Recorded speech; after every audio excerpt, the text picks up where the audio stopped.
All right, 30 for 30 here, guys. Got a video to debunk. I seen this guy on TikTok. I've seen him before. Figured I would show you guys. I'm going to let you watch the video, and then I'm going to debunk it after. It's about 3 minutes long, so be patient if you would. Watch his video, and then you'll get to see me debunk it here.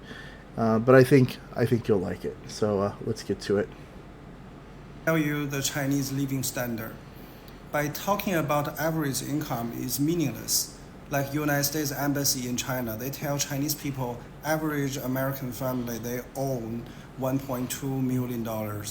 And I don't think you own that much money, right? In the reality is 70% American living paycheck to paycheck, 700,000 homeless. So let's talk about China. When you talk about average income in China, China have 1.4 billion population. The average range is so big. Okay, so let's talk about this way. In China, almost 100%, so maybe 99.99% Chinese family and the Chinese people, we all own savings. If we don't work 1 year, 2 year, we will not be homeless or go bankrupt. And over 95% of Chinese family, we all own our own homes, and we don't have property tax. Our daily cost is very low. Also, like in countryside, like me, I was born in countryside. I have my own land, my old house in countryside. Those house and land will never be bought by capitalists or oligarchs. They will be mine till the day I die. And 100% people like me born in countryside, we will have those properties. So that's how China protect people's basic human rights. Also in China, we don't have heavy tax. Our tax is very low. Even though some poor people, they only make $5,000 a year, these poor people, they all have their own homes, and they still can afford their fresh food, internet, transportation, everything. Okay? And that's the thing you need to compare. The living situation, not average income. Average income is just like a Western capitalism system way to think. It doesn't work on China. Also, the middle class population in China is more than the whole population in United States. And for the under middle class family like me, my family, our population is almost 3 times of the population of United States. So I hope this can help you understand the living standard in China look like. And I living in the under middle class standard. Like I show you my neighborhood grocery market. The whole neighborhood, we are all under middle class in China. That's the situation. Okay? I hope. Wow. How to get started. I tell you what, this is easily one of the most unintentional comedy skits that I've seen on TikTok in a long time. Okay, and I know, it wasn't meant to be funny. But this Buddha Wong guy proudly plays the role of China's unpaid propaganda intern. Okay, and you seen like the look on his face. He he knows that he's so full of shit. In this video, he tells us, about how amazing China is, same old propaganda. But the things that he says are outrageous. Like how saying, 100% or 99% of Chinese people, have savings. How they can take a year off. And he even says they can take 2 years off and be fine. And, somehow that proves that China is the human rights capital of the world. Let's start off by saying this: 99% of Chinese people having savings. No, it's not true. Okay, lived in China for years. The number's not just wrong; it's laughable. Okay, and the reason for that is because the older generation, China was actually the saving generation. Okay, they saved obsessively, right? They lived through the Cultural Revolution, right? They lived through famine. They lived through poverty. Okay, they understand why they should save. But the younger generation, they're drowning in debt. Okay, they're chasing overpriced apartments they can't afford, and watching the real estate market around them collapse, okay? They're buying iPhones on installment payments. They're borrowing from Alipay just to go and get by in tier 1 cities, okay? This isn't like some generation taking off 2 years to soul search thing that he's talking about here. This is a generation that's barely surviving, okay?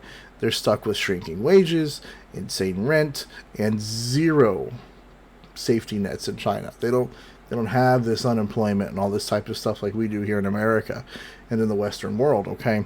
But hey, I mean, Buddha Wong here, Mr. Buddha Wong, wearing his Western clothing. He's not dressed up like a dynasty guy. He's got his Western clothing on here.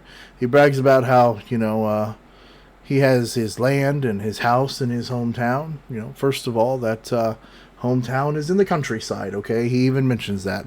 You know what that means, right? That means that his home is in the part of China that no one wants to live in, okay? The place that doesn't have all the beautiful infrastructure. The place that doesn't have all the beautiful cities. The place that doesn't have all that stuff that he's bragging about, right? Because the jobs aren't there. That's why he's not there, right? Because there's no jobs, there's no infrastructure in those towns in China, okay? How is that any different than me being like, well, I got 6 homes in Alabama, okay? Like, no one cares if you've got 6 homes in Alabama. Now, if you're in Alabama, I'm not hating on you. I'm just saying, we realize that there's a difference between the cost of Alabama, where you can get a home for like 150 grand or less, let's be honest, or less, and then New York City, right? Downtown Manhattan, where you get a closet for $1 million, okay? And then he says, until I like that part, until the day I die. Well, that's not true. You don't own land in China. No one does.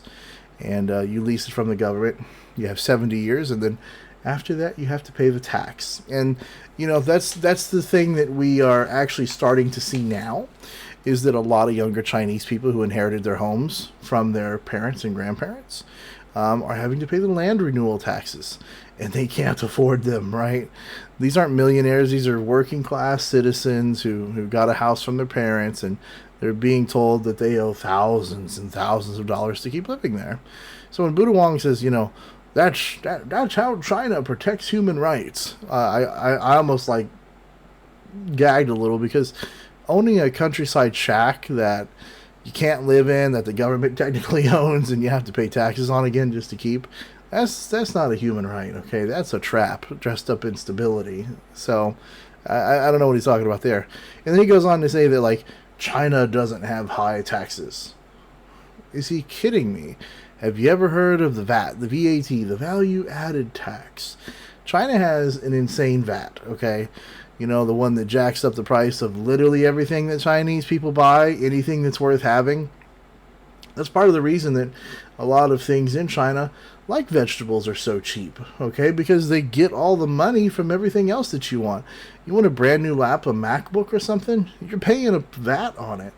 That's why every Chinese person who adds you on social media, they're always like, hey, John, how much does an iPhone cost in America? Well, because in China, where they're actually assembled, they're more expensive than in the U.S.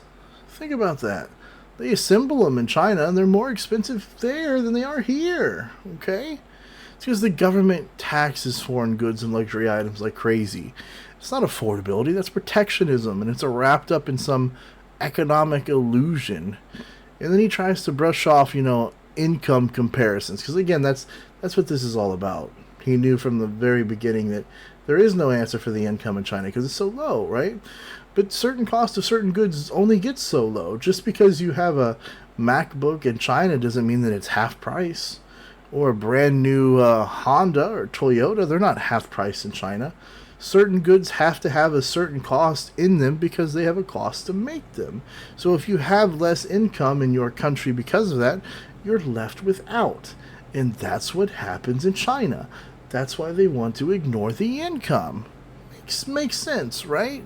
So then he says, it's a Western, you can't use wage income. That's a Western system. Well, here's a newsflash, buddy. So's communism. So's all that stuff that you guys are using, the stock market, The banking system, that's all Western, okay? You guys didn't create that stuff. Marx, German, Lenin, Russian. In fact, China copied every Western concept from economic zones to manufacturing and infrastructure. The only thing you guys didn't copy was freedom. It's the only thing. And then when you think it can't get any more tone deaf, he hits us with the zinger. The real shock. China's middle class is larger than the entire US population. I can't believe I have to say this, but there's no middle class in China. It doesn't exist. There's the ultra rich, okay? There's those people that are buying Ferraris in Shanghai, and you see all those super nice cars going around in Guangzhou and Shenzhen.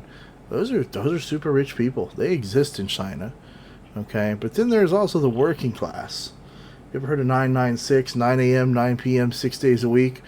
Those people are in their 30s and they're burnt out and they can't afford to have kids. That's not a middle class. That's a statistical illusion based upon, some asset ownership. They had some house from their grandma. That's not disposable income. You can't be considered middle class in China just because your parents bought some tiny apartment 15 years ago, even if yourself are flat broke. But what happens is when people like Buddha Wong hop on TikTok and start preaching fantasy, they give you this Disneyland version of China. They ignore censorship, surveillance, and disappearing billionaires. They ignore the crackdown on speech, the vanishing of feminists, journalists, and religious minorities. And instead they give you a TikTok reel about how cheap the noodles are and how peaceful everything seems. If you ever look under the surface, though, people like him aren't just wrong, they're dangerous, right? Because propaganda isn't always a uniform. Sometimes it's a smiling guy with a good lighting, some misquoting economic data and bragging about, inherited land in a countryside village that no one wants to return to. Right? Chinese people don't want to live in that village. That's why they left. So you don't get to brag about it, okay? Let's call it what it is. It's TikTok propaganda. A scripted fantasy that sells authoritarianism as an economic genius. And Buddha Wong, he's not a content creator. He's a walking billboard for some, state-sponsored delusion, okay? If you really believe what he's selling, go live in China for 5 years. Not as a tourist, not as, not even as a teacher in Tier 1 cities. Go work a factory job. Try to buy an apartment on that factory job. Okay? Try to criticize the government online. Try to organize a protest. Tell me how free and prosperous China is. Okay? Until then, let's stop pretending that TikTok, is some place where you can just put out a video and you can just erase the reality millions live with every day. You can, what they say, right? You can paint over a prison wall, but it's still a prison at that point. So you can't fake it. I hope you like this video, guys. Like, comment, subscribe. Hopefully some more like this coming in the future. This guy makes a lot of videos. I could probably debunk him quite a bit. And I appreciate you guys sticking with me for the 30 for 30. I noticed a lot of my return people have been returning on my videos. I appreciate it. Thank you so much, guys. Like, comment, subscribe, and have a good day.